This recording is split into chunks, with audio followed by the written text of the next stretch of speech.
안녕하세요. 미국의 여행사 직원 테일러입니다. 한국으로의 첫 여행 가이드 좌충우돌 체험 1탄은 어떠셨나요? 1탄에서 한국의 배려와 예의에 감동하고 질서에 놀랐던 얘기 드렸죠. 오늘은 선진국 대한민국의 시스템으로 인해 위기에서 벗어날 수 있었던 이야기를 들려드리려고 해요. 여러분들은 평생 살아온 나라여서 이런 시스템이 당연하게 느껴졌을 테지만 한국에 방문한 입장에선 미국에는 왜 이런 것이 없는지 안타까울 뿐이었습니다. 게다가 이런 시스템으로 인해 한국으로 관광객을 모시고 오는 것에 대한 든든함까지 생겼으니 어떤 이야기인지 기대해주세요. 저희 여행사는 관광객들에게 최상의 서비스를 제공하기 위해 한국 일정 관리에 엄청난 에너지를 쏟았습니다. 저에게는 첫 한국 가이드 경험이 고도했고 코로나19 이후 우리 회사의 첫 한국 여행 상품이었거든요. 사실 코로나19로 인해 중국에 대한 인식이 매우 안 좋아져서 연세가 많으신 분들이나 건강에 대해 관심이 많은 고객들은 지금도 중국을 포함한 중국과 가까운 아시아 나라에 대한 여행에 대해 탐탁지 않게 여기셔서 여행 일정을 짜는 것이 여간 힘든 게 아니랍니다. 그래서 우리 팀은 더욱 더 심혈을 기울여야 했지요. 그 중에서 제일 신경을 쓴 부분은 식당이었어요. 여행을 함께 하시는 관광객들의 입맛도 맞게 해드리면서 한국의 맛을 제대로 알 수 있게 해드리고 싶었어요. 한국은 미국과 식사 문화가 완전히 다르다고 하더군요. 그래서 최대한 대중적이면서도 평판이 좋고 인기가 많은 식당을 섭외해서 관광객들을 모시고 갔습니다.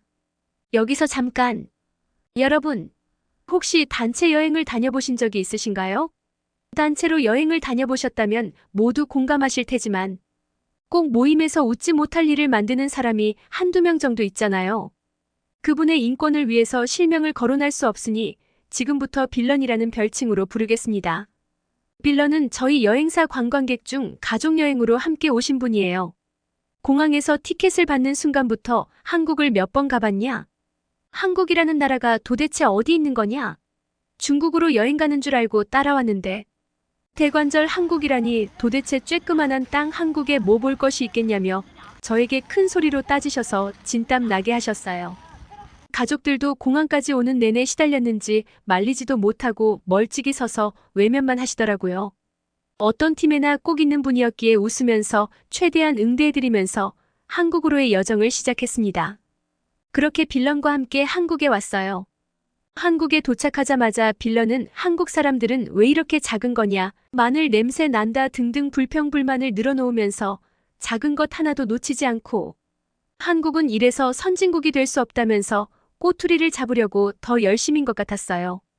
그렇게 여행을 이어나가던 중에 야심차게 준비한 한국의 맛을 경험할 수 있는 식당에 도착을 했습니다.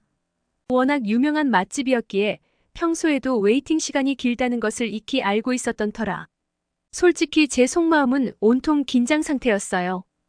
왜냐하면 빌런 때문이었지요.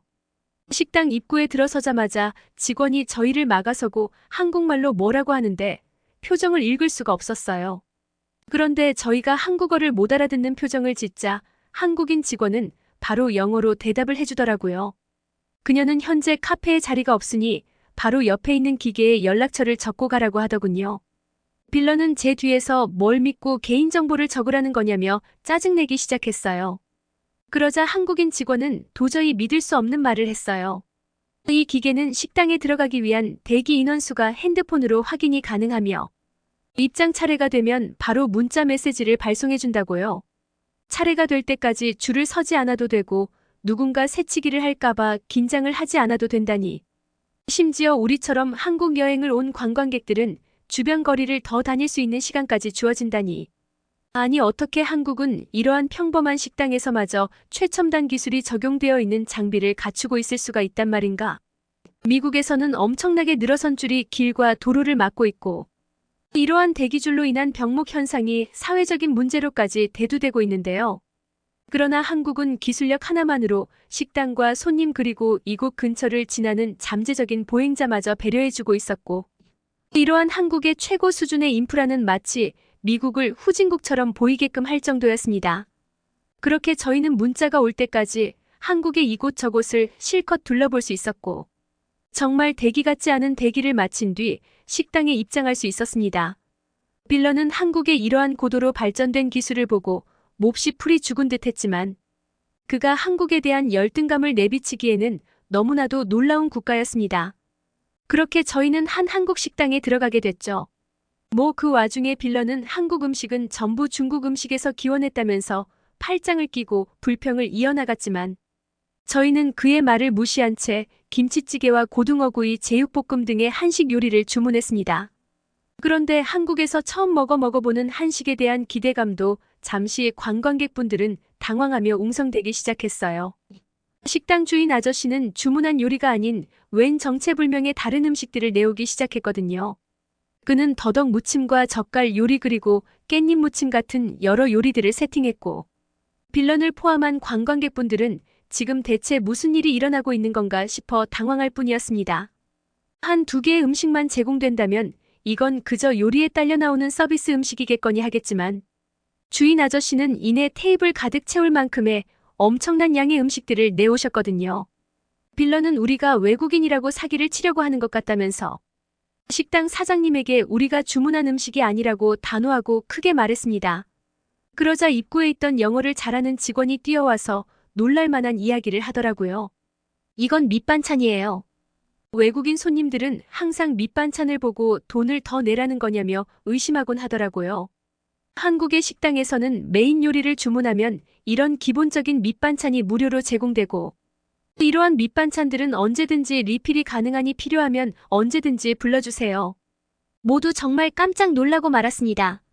미국 식당에서는 미끼 디저트를 배치해놔서 관광객들의 호주머니를 털어가는 일이 계속해서 일어나고 있는데 한국은 이와는 전혀 다른 모습을 보여주고 있었거든요. 심지어 밑반찬이라고 나온 무료 음식들의 퀄리티는 도저히 무료라고 보기 힘들 정도로 수준이 높았기에 저마저도 메인 요리가 나오기도 전에 공깃밥 한 그릇을 전부 비워버렸습니다. 그 와중에 빌런은 한국 음식은 중국 음식의 아류작이라는 주문을 거부하더니 몰래 공깃밥을 주문해서 밑반찬을 축내기 시작했고 빌런 때문에 그 테이블은 몇 번이고 밑반찬을 리필 받아야 했습니다. 손님들은 너무나도 맛있고 배불리 먹었다면서 미국으로 돌아가기 전에 다시 한번 들리고 싶다면서 연신 얘기를 하셨어요. 배불리 식사를 마친 후 1시간 정도 한국의 거리 문화 체험 프로그램을 진행했어요. 한국의 거리를 걸으면서 길거리 음식이 지글지글거리며 익어가는 소리와 길거리의 한국 현지인들이 한국어를 사용하며 웃고 떠드는 소리 등을 들으면서 무척 흥미로워 하시더라고요. 특히나 한국의 전통시장의 길거리 음식인 떡볶이와 붕어빵 등 얘기만 들었던 것을 직접 냄새를 맡으니 도저히 먹어보지 않고는 못 베길 정도로 매력적인 향기와 맛이었어요. 배부르다고 안 먹으면 평생 후회할 뻔했지요. 그렇게 그날의 일정을 마치고 호텔로 돌아왔어요. 모든 관광객분들의 편의를 봐드리고 한숨 돌리자 배 속에서 꼬르륵. 갑자기 허기가 지더라고요. 저희 가이드팀은 간단하게 야식을 먹고자 호텔을 빠져나왔어요. 언제 어떤 상황으로 인해 관광객들의 호출이 있을지 모르기에 멀리 갈 수도 없고 호텔 밖에 오래 있기도 불안했어요. 그래서 우린 바로 앞에 보이는 편의점에 가기로 했죠. 그렇게 편의점에 들어갔는데 너무 낯설었어요. 환하게 불이 켜져 있고 문도 열려 있는데 카운터에 직원이 없더라고요. 그렇게 어안이 벙벙한 채 멀뚱멀뚱 서 있는 저희를 두고 먼저 온 한국인은 자신이 고른 상품을 스스로 계산하더니 물건을 챙기는 것 아니겠어요? 그리고 그들은 얼이 빠진 채로 서 있던 저희에게 다가와 놀라운 이야기를 해주기 시작했습니다. 이곳 편의점은 낮에는 정상적인 편의점으로 운영하다가 자정부터 손님들이 직접 계산하는 무인 편의점으로 바뀝니다. 지금은 자정이 지난 새벽이니 자신의 물건은 자신이 직접 계산해야 하는 것이죠. 이건 정말 말이 안 되는 시스템이었습니다. 어떻게 이런 새벽에 무인 편의점이 운영될 수가 있단 말인가요? 때와 장소를 가리지 않고 범죄가 일어나고 있는 미국에서는 애초에 무인 시스템이라는 것이 운영되기 불가능할 뿐만 아니라 특히나 이런 새벽에는 경비원이 지키는 가게마저 전문 조직원들에 의해 몇 분 만에 털려버릴 것이 분명합니다. 그리고 이러한 참담한 현실을 누구보다 잘 아는 미국인들은 해가 지면 전부 가게를 닫고 집으로 돌아가 버리죠. 그런데 어떻게 한국은 무인 편의점이라는 최신 기술을 기반으로 한 인프라를 갖추고 있을 뿐만 아니라 수준 높은 시민의식 하나만으로 이러한 이상적인 시스템을 정상적으로 운영하고 있을 수가 있단 말인가요? 저희는 무인 편의점에서 간단한 요기거리를 구매했어요. 편의점에는 스스로 계산을 할 수 있도록 안내 문구가 영어로도 너무 잘 설명되어 있어서 어렵지 않게 계산을 할 수 있었죠. 재밌었던 사실은 그 편의점에 곧 빌런이 들어오더군요. 하, 하.